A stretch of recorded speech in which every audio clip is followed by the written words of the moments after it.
milestone. As we go ahead, 1984, antibody conversation was founded, and in 1985, phase display technology was developed. While while in 1994, FDA approved for first TAM treatment. While in 1988, FDA approved for the first monoclonal antibody. FDA stands for Food and Drug Administration, which approved for the first monoclonal antibody, that is Muromonab CD30. And in 2002, FDA approved for the first fully human monoclonal antibody. Here, fully first monoclonal human antibody is adalimumab, its name. And in 2005, EMA approval for the first bispecific monoclonal antibody. EMA stands for European Medicines Agency, which approved for the first bispecific monoclonal antibody. These are the landmarks. As from the beginning of the monoclonal era, George Fuller and Cecil Milstein discovered this technology jointly with N. Jervey in 1975. He demonstrated that the immunization of mouse with spleen cell to the mouse myeloma cell and we got antibodies of hybridoma cells. That is, for their discovery, they awarded the Nobel Prize in 1984 for physiology and medicine. They made it possible to obtain pure monoclonal antibody in large amount and enhancing the basic research in clinical use as well as in therapeutics.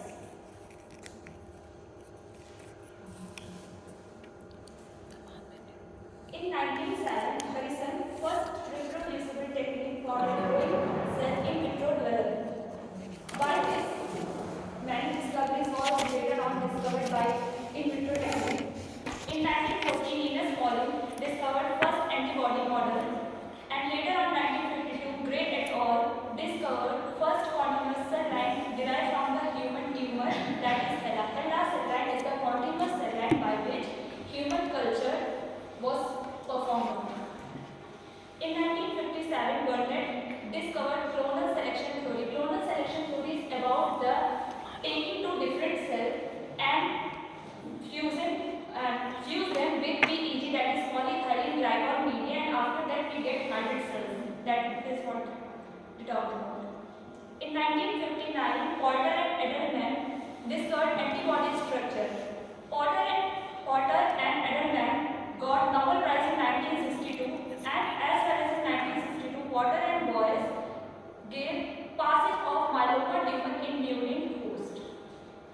The most important discovery for monoclonal antibody is 1964 by Littlefield, who discovered that in hat selection media, by using hat selection media, we can perform culture of hybridoma, by which hat, that is hypoxanthine aminopterin pyridine, select hybridoma cells and destroy all the other cells, by which purification can be done. In 1973, Cotton and Milstein gave fusion of two antibody-producing mouse myeloma cell line result in hybrid, which gave two parental lines of the same mouse. While in 1975, Pontecorvo demonstrated PEG, polyethylene glycol fusion. In 1980, Olsen and Kaplan gave fusion of human spleen cell to human myeloma to establish human hybridoma. This is the first time when we got to see human hybridoma. In 1980, Cross et al. Fusion of a human lymphocyte cell line to peripheral blood cell from a patient of sclerosis to establish human hybridoma. सबसे पहले Olson और कैप्लॉन ने first normal human hybridoma establish किया. Later on उसी के research के साथ Mickey cross at all ने एक पेशेंट जो है स्क्लेरोसिस का, उससे सेल लाइन ले करके, उससे स्किन से ले करके उसको फर्दर कल्टीवेट करवा के ह्यूमन हाइब्रिडोमा स्टैब्लिश किया. In 1988, Bahra et al. इन्होंने हाइब्रिडोमा टेक्नोलॉजी को यूज किया to discover monoclonal antibody against snake toxin. Later on, अभी तक till now monoclonal काफ़ी रिसर्च और काफ़ी स्टैब्लिशमेंट चल रहे हैं। Antibodies, so antibody is the German word which means antikorper. Paul Ehrlich ने 1900 में सबसे पहले एंटीबॉडीज को बोला, मैजिक बोला to target human disease and gave selection theory of antigen and antibody. Antigen एक स्पेशलाइज्ड ग्लाइकोप्रोटीन है which is produced by the beta cell and plasma cell as a result of interaction between B cell and antigen. Antibody function as marker and bind to the antigen so that antigen molecule can be recognized and destroyed by the phagocytes. Antibody is specific to a single epitope. As you know, antigen और antibody की interaction में कि antigen binds, antigen का epitope bind करता है antibody के paratope से. So antibody is of two types, that is polyclonal and monoclonal antibody. Monoclonal antibody, mono means single. So single clonal antibody means जो यहाँ पे single epitope है, single antigen का वो bind करेगा और form करेगा single antibody with the same affinity.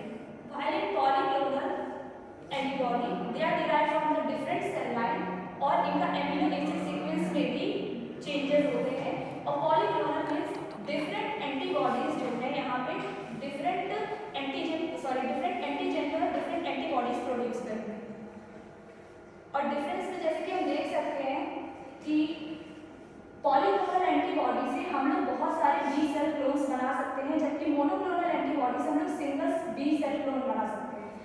While in polyclonal antibody different epitope हम लोग यूज करते हैं एंटीजन के इम्यूनाइजेशन के लिए, while in monoclonal हम लोग सिंगल epitope यूज करते हैं for single antigen.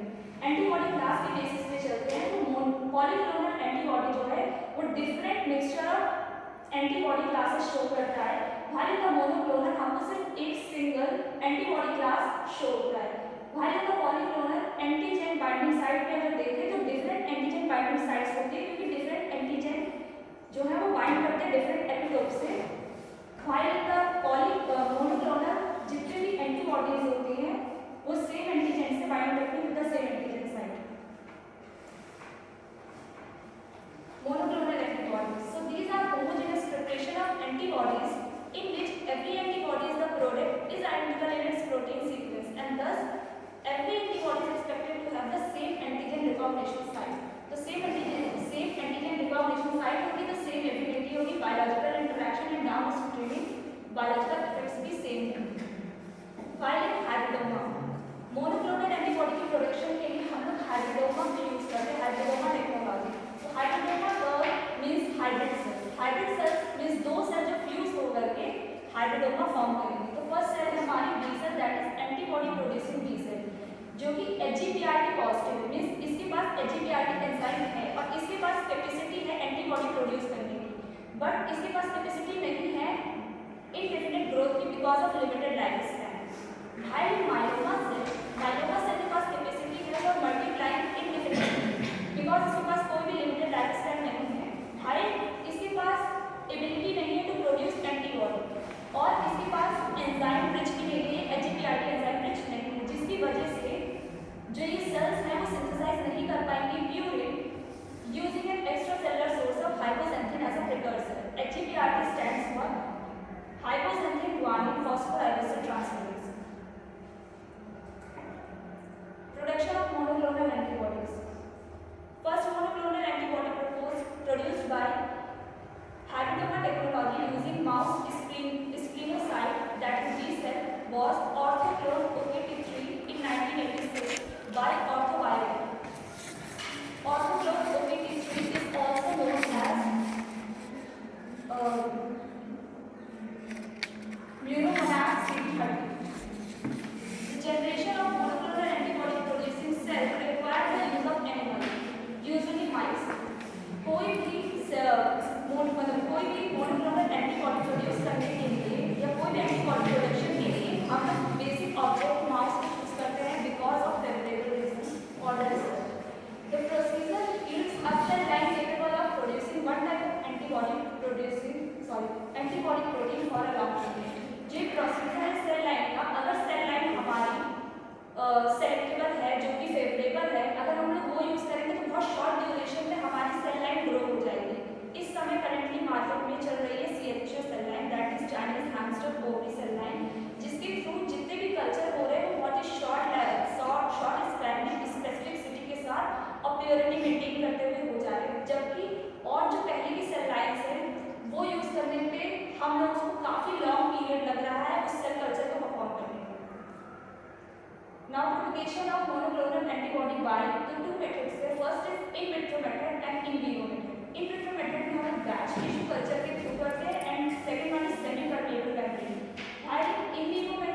Mouse एसाइड्स method और mouse serum. In vitro method में सबसे पहले batch tissue culture method. It is the simplest approach. इसमें हम लोग हाइड्रोडोमा सेल्स को हाइड्रोडोमा का कल्चर बना के उसको बैचेस फॉर्म में परफॉर्म करेंगे, जिसके थ्रू हम लोग मोनोक्लोनल एंटीबॉडी का इजीली प्यूरिफिकेशन और सिलेक्शन कर सकते हैं। बट ये जो है इसका शॉर्ट है, इसकी ड्रॉबैक है कि बैच टिश्यू कल्चर मेथड जो है वो सिर्फ हम लोग शॉर्ट स्केल पे परफॉर्म कर सकते हैं। For medium scale and for large scale हम लोग उसको यूज नहीं कर सकते। Fetal bovine serum is used in most tissue culture media and contain bovine immunoglobulin at about 50 microgram per ml. Fetal bovine serum इस समय currently tissue culture media में use हो रहा है। But for hybridoma हम लोग fetal calf serum use करते हैं, that is 10% and can be adapted within 8 to 12 days to grow less than 1% or FCS free media, जिसकी concentration होती है लगभग 20 माइक्रोग्राम पर ml। कभी भी हम लोग कल्चर परफॉर्म करते हैं लाइक हाइब्रिडोमा का कल्चर जो कि काफ़ी सेंसिटिव होता है और इस पर जरा से भी कंसंट्रेशन चेंज होने पे एफिनिटी जो है वो डिक्रीज कर जाती है। इसलिए हम लोग अगर कोई भी सीरम लेते हैं तो बेस्ट सीरम हमारे लिए सीरम फ्री मीडिया, बिकॉज जितना कम सीरम होगा उतना ज़्यादा उसको न्यूट्रिएंट तो मिलेगा, बट ज़्यादा सीरम की वजह से जो होता है कंसंट्रेशन डिक्रीज होने के चांसेस होते हैं। बिकॉज जब हम लोग प्योरीफाई कर रहे होते हैं एंटीबॉडी को तो हमारे एंटीबॉडी प्योरीफिकेशन के टाइम पे कॉम्प्लेक्सिटी इंक्रीज हो जाती है सीरम की वजह से, क्योंकि सीरम में बहुत सारे कंटेंट होते हैं like anterior vitamin mineral etcetera, जिसकी वजह से प्योरिटी नहीं मिल पाती है selected monoclonal antibody. That is why हम लोग लेस देन 1% और एक्टिव फ्री मीडिया में प्रेफर करते हैं। Semi permeable membrane based system isolate the cell and monoclonal antibody produced in a small chamber separated by a barrier from a larger compartment that contain the culture medium। इस method में हम लोग barrier का use करते हैं जो कि create करते हैं हम लोग थ्रू अ hollow fiber और a membrane with low molecular weight across 10,000 to 30,000 in several devices to permit to grow cells at high densities। Membrane based system जो इस समय मार्केट में करेंटली देखने को मिल रहे हैं that is mini frame and cell line 1000। Mini frame जो है वो बिना साइंस में हैंड ओवर में जर्मनी में स्टैब्लिश की थी, while सेल लाइन 1000 जो है वो इंटीग्रा बायोसाइंस में जो ने स्विट्जरलैंड में स्टैब्लिश की। Now in vivo production means mouse ascites method और mouse serum method. Ascites production जो होता है बेसिकली जो है वो रोडेंट्स पे होता है, रोडेंट्स के हाइड्रोमास में। During this process the monoclonal cell are injected into the peritoneal cavity of mouse and allowed to grow. सबसे पहले इम्यूनाइजेशन के प्रोसेस के थ्रू हम लोग मोनोक्लोनल सेल्स जो है वो जनरेट करते हैं ट्यूमर ग्रोथ के साथ। जब हम लोग उसको स्पेसिफिक एंटीजन का इंजेक्शन देते हैं इम्यूनाइजेशन के थ्रू, तो उसकी जो पेरिटोनियल कैविटी है उससे फिर हम लोग उससे spleen cell that is splenocyte cell excrete करते हैं, जिससे हम लोग डी सेल को एक्सट्रैक्ट करते हैं, फिर हम लोग उसे ग्रो करवाते हैं। After 2 weeks there is a buildup of acetic fluid that is serum fluid, जिसमें हमारी डिजायर्ड एंटीबॉडी होती है। जो ये एंटीबॉडी होती है उसके बाद हम लोग उसको रिमूव करके पेरिटोनियल कैविटी से और नीडल सिरिंज से उसको दोबारा प्रोसेस में यूज कर सकते हैं। नाउ हाइब्रिडोमा टेक्नोलॉजी जो बेसिकली है 6 स्टेप्स में है। First is immunisation, screening, fusion, selection, cloning and characterisation and storage. सबसे पहले माउस को इम्यूनाइज किया जाता है। माउस इम्यूनाइज होता है तो वहाँ पे उसकी जो पेरिटोनियल कैविटी होती है उसमें ट्यूमर फॉर्मेशन होता है। ट्यूमर फॉर्मेशन के साथ में फिर हम लोग उसको स्क्रीनिंग पे रखते हैं। स्क्रीनिंग पे हम लोग नोटिस करते रहते हैं कि हमको डिजायर्ड एंटीबॉडी जितनी अमाउंट में चाहिए, अगर उतने में नहीं हो रही है तो फर्दर हम लोग उसी रिपीटेड इंजेक्शन प्रोसेस को चलाते रहते हैं, जिसकी वजह से हमें पता चल जाता है कि हाँ हमें रिक्वायर्ड अमाउंट की जितनी एंटीबॉडी चाहिए उतना उसमें जो है फॉर्मेशन ट्यूमर हो चुका है। जब वो हो जाता है तब आफ्टर स्क्रीनिंग हम लोग उसके बाद उससे रिमूव करते हैं, पेरिटोनियल कैविटी से रिमूव करते हैं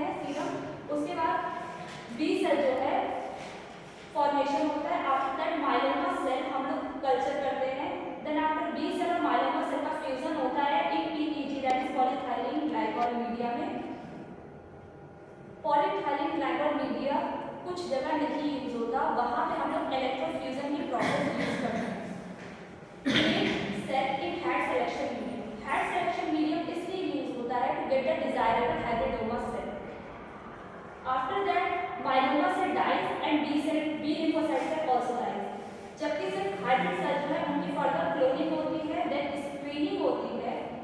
आफ्टर दैट हम लोग जो desired monoclonal antibody that is hybridoma जो है उसको फर्दर अगर हमको लार्ज स्केल प्रोडक्शन करवाना है तो हम लोग उसकी मास कल्चर ग्रोथ करवाएंगे, और अगर हमको उसको फ्रीज करना है फॉर द फ्यूचर यूज तो हम लोग उसको लिक्विड नाइट्रोजन में फ्रीज भी कर सकते हैं।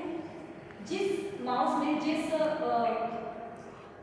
एनिमल में, जिस भी रोडेंट में हमने यूज किया है फॉर द प्रैक्टिकल माइस और रैबिट कोई भी हो, तो हम लोग उसमें ट्यूमर इंडक्शन भी करवाएंगे सेम एंटीबॉडी के साथ में, जिससे कि क्या है कि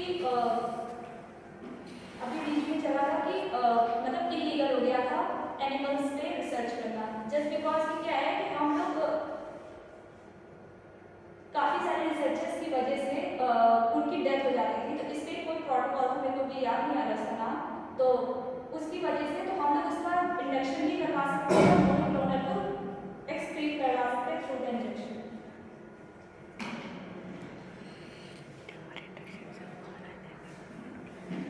सबसे पहले पीईजी फ्यूजन में हेल्प करता है। जब हम लोग माउस की स्क्रीनिंग करवा रहे होंगे एंटीबॉडी प्रोडक्शन टेक्निक के थ्रू, तो यहाँ पे दो टेक्निक यूज होती है। फर्स्ट इज एलिसा एंड दूसरी साइटोफ्लोसाइटोमेट्री। इन दोनों में से कोई भी यूज होती है, लेकिन एलिसा जो है वो मोस्ट कॉमन टेक्निक है जो अभी तक यूज होती आ रही है। A week before cell fusion, myeloma cell are grown in a ऐसा प्लांट जिसके थ्रू सेल के पास चेक हो जाती है कि हाई वाइबिलिटी और हाई ग्रोथ है फॉर द फर्दर फ्यूजन और not. Next common production sale type include CHO that is Chinese hamster ovary sales, NSO myeloma cells and hybridoma sales. Feeder layer डालते हैं हम लोग जिससे कि हमारी कल्चर जो है इसमें जो सेल्स है उनको न्यूट्रिएंट की कभी कमी ना पड़े और हमको डिजायर्ड एंटीबॉडी फेवरेबल अमाउंट में और फेवरेबल प्योरिटी और एफिनिटी के साथ मिल जाए, जिसके लिए हम लोग फीडर लेयर डालते हैं। और उस फीडर लेयर में हम लोग CHO, NSO mouse myeloma cell और हाइब्रिडोमा सेल्स को यूज करते हैं। आफ्टर एलिसा जब हम लोग ऐसे का परफॉर्म करवाते हैं तो जो स्क्रीनिंग करके हम पर्टिकुलर क्लोन सेल को निकालते हैं, उसको हम लोग 96 वेल प्लेट में डालते हैं जिसमें ऑलरेडी पहले से फीडर सेल होती है, जिसके थ्रू हम लोग फर्दर उसकी रीक्लोन करवाते हैं antibody, desired antibody, favourable antibody को एक्सक्रीट करवा सकते हैं। To techniques are commonly employed for cloning hybrid sales are limiting dilution and soft agar method. Limiting dilution is just like a serial dilution. इसके through हम लोग purification करवाते हैं to get the desired antibody और उसकी purity check करने के लिए। सॉफ्ट अगार मेथड जो है वो कल्चर मेथड है जिसके थ्रू हम लोग लार्ज स्केल प्रोडक्शन में उसको यूज कर सकते हैं और फेवरेबल अमाउंट में एंटीबॉडी को जनरेट कर सकते हैं। तो सबसे पहले हम लोगों ने माउस का एनालाइजेशन करवाया। आफ्टर दैट हम लोगों ने जब उससे स्क्रीनोसाइट को निकाल लिया तो animal dead.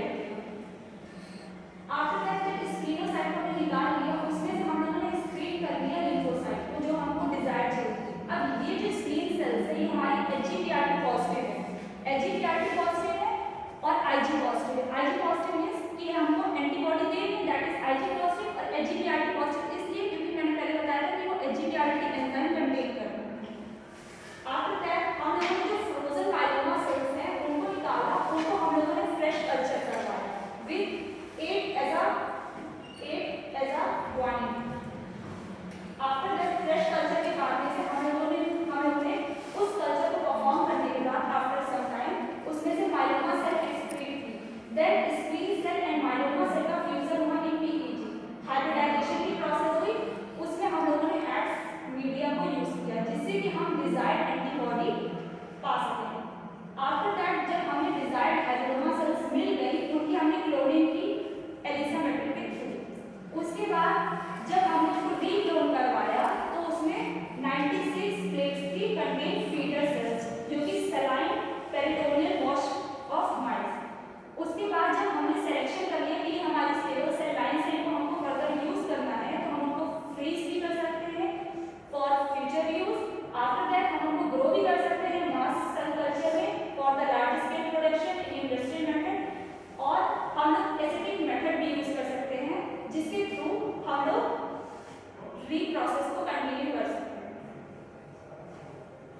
Nirmala complete fast. Hat selection media. Hat selection media stand for hypogenetic engineering method. इस मेथड के थ्रू हम लोग सिलेक्शन करते हैं for the particular hybridoma cells. Hypogenic of thymidine जो है वो बेसेस है जो कि कन्वर्ट होकर के न्यूक्लियोटाइड फॉर्म करते हैं एंजाइम एजीपीआरटीज एंड थायमिडीन काइनेज। ये दो एंजाइम जिस भी सेल्स में पाएंगे वही फ्यूचर मतलब इन द फर्दर प्रोसेस वही एंजाइम जो है वो क्रॉस कर सकती है पाथवेज को। अभी मैं बताऊंगी दो पाथवेज हम करते हैं, एक de novo pathway and salvage pathway. The pathway of nucleotide synthesis which involve these three enzymes is salvage pathway। Jin sales के पास HGPRT पॉजिटिव और TK पॉजिटिव सेल्स होंगी वही एंजाइम सैल्वेज पाथवे को क्रॉस कर सकते हैं। एमिनोटेरिन जो है वो इनहिबिटर का काम करता है de novo pathway of nucleotide synthesis. Hat media is a selection media for mammalian cell culture. ये कैरेक्टरिस्टिक है हैट मीडिया की, वो मेमेलियन सेल कल्चर को सिलेक्शन मीडिया में परफॉर्म करता है। Hybrid cells are mutant for the gene producing the enzyme HGPRT and antibodies। Hybrid cells जो है वो mutant होती हैं for HGPRT enzyme and the antibodies। HGPRT negative और Ig negative cells cannot synthesize nucleotide by the salvage pathway and means they cannot produce their own antibody। Hat media select those cells which have functional HGPRT and TK enzyme। Hat media is mainly used in hybridoma technology for production of monoclonal antibody। Plasma cells, B cells, myeloma cells। Plasma cells जो हमें mouse से मिली, myeloma cells जो हम लोगों ने culture की, उसको हम लोगों ने जब पीईजी में ट्रीट करवाया तो हमको फ्यूज्ड प्लाज्मा सेल मिली, unfused plasma cell. Fused plasma cell के पास में लिमिटेड लाइफ स्पैन है तो ये डेड कर जाएगी, भले इसके पास HGPRT एंजाइम है तो ये डाई कर गई। अनफ्यूज्ड प्लाज्मा सेल के पास में भी सेम कंडीशन है, वो भी डाई कर गई। फ्यूज्ड माइलोमा सेल जो है इसके पास भले लिमिटेड लाइफ स्पैन नहीं है, इसके पास इमॉर्टल कैरेक्टर है बट इसके पास HGPRT पॉजिटिव कंडीशन नहीं है, दैट इज व्हाई डाई कर गई। और same with the unfused myeloma cell. तो हमारी रिमेनिंग जो बची दैट इज हाइब्रिडोमा सेल जिसको हम लोग फर्दर हाइब्रिडोमा टेक्नोलॉजी में यूज करते हैं। Type of monoclonal antibody. There are 4 types of monoclonal antibodies starting with the first murine monoclonal antibody। Murine name because of their origin from rodent host that is mice। After mice इसका एक murine पड़ा। Its potential application of these artificial immunoglobulin in therapeutic and analytical applications। Preclinical trials for its use in the treatment of Cryptococcus neoformans and the name of their treatment ends with OMAP। जो भी murine antibody murine monoclonal antibody generate होगी उनका name ends करेगा with OMAP। Chimeric monoclonal antibody it is made up of murine monoclonal antibody 100% mouse protein से बनी हुई है। Next chimeric monoclonal antibody it is made up of combination of mouse part and human part. 65% mouse part and the rest is human part. They are produced to reduce immunogenicity and to increase the serum half-life or therapeutic। They retain the original antibodies, antigen specificity and affinity। सबसे ज़्यादा chimeric recently use हो रही थी because of this statement। They retain the original antibodies, antigen specificity and affinity। The name of their treatment ends with ZMapp। Next, humanized monoclonal antibody। These are 90% human and just for the mouse protein। They are an extension of the previous ones whereby all region of the mouse antibody in chimeric monoclonal antibody are replaced with human ones except CDRs। ये सब कुछ change कर सकता है human का accept CDR reason जो कि define करता है amino acid to make direct contact with the antigen. Humanized monoclonal antibody has a small part of the mouse protein that are attached to the human protein and the treatment of the name ends with ZMapp। Next, human monoclonal antibody। These are fully human protein that have been manipulated by the molecular biological technique to modify amino acid sequence। This alter specificity, affinity or biological function and the name of the treatment ends with ZMapp। अभी recently मैंने बोला कि human monoclonal antibody जो है वो fully human protein से बनी हुई है। इसके ऊपर फर्दर बहुत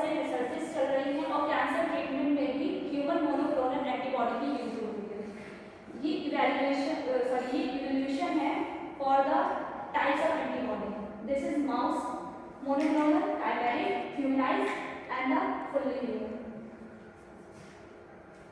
म्यूरोलैब इज द फर्स्ट एंटीबॉडी जो सबसे पहले डिस्कवर हुई थी, एंड अदरलैब जो है वो फर्स्ट फुल्ली ह्यूमन एंटीबॉडी है जो कि डिस्कवर हुई थी इन 2002. Classification on the basis of function. NAB monoclonal antibody, इनके पास कोई भी ड्रग या रेडियो एक्टिव एजेंट नहीं होते जो कि अटैच होते हैं, उनको क्लासिफाई करते हैं कि ये मोनोक्लोनल एंटीबॉडी है. दैट इज व्हाई इनका नाम ऐसे नैब मोनोक्लोनल एंटीबॉडी रखा गया. एग्जांपल दैट इज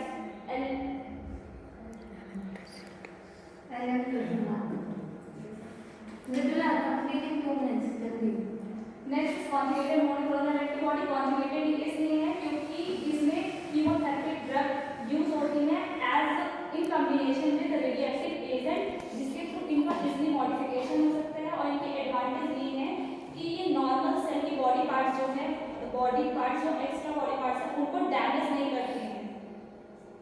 इसका एग्जांपल है और ये वर्क करती है अगेंस्ट CD20 एंटीजन. और इसमें जो रेडियोएक्टिव वो यूज हुआ है yttrium 90. Bispecific monoclonal antibody. Bispecific monoclonal antibody जो है वो दो डिफरेंट मैप से मिलकर बनी है. That is it's specificity. और ब्लिंसाइटो जो है वो इसकी एंटीबॉडी है, सॉरी एग्जांपल है. और इसमें दो जो प्रोटीन मिले हैं that is CD19 and CD3 जो कि टी सेल पे मिलते हैं. Advantage of monoclonal antibody. Highly specific है, हाई एफिनिटी है, हाई प्योरिटी है, डिजायर्ड मतलब कंटेंट हमको मिलता है कि हम जो चाहते हैं हमको सेलेक्टेड हाइब्रिडोमा मिलता है through the hat medium. Unlimited amount में मिलता है. Single class of antibody produce होती है. स्पीड और सेंसिटिविटी इसकी हाई है because of the ELISA. Selection helps to identify right bound against the specific antigen. Radio isotope labelled maps जो है वो करंटली बहुत यूज हो रहे हैं in the therapeutics and imaging agent. Disadvantage बहुत एक्सपेंसिव है और इसके पीछे काफ़ी टाइम कंज्यूमिंग है, तो काफ़ी टाइम और काफ़ी लेबर कॉस्ट लगता है.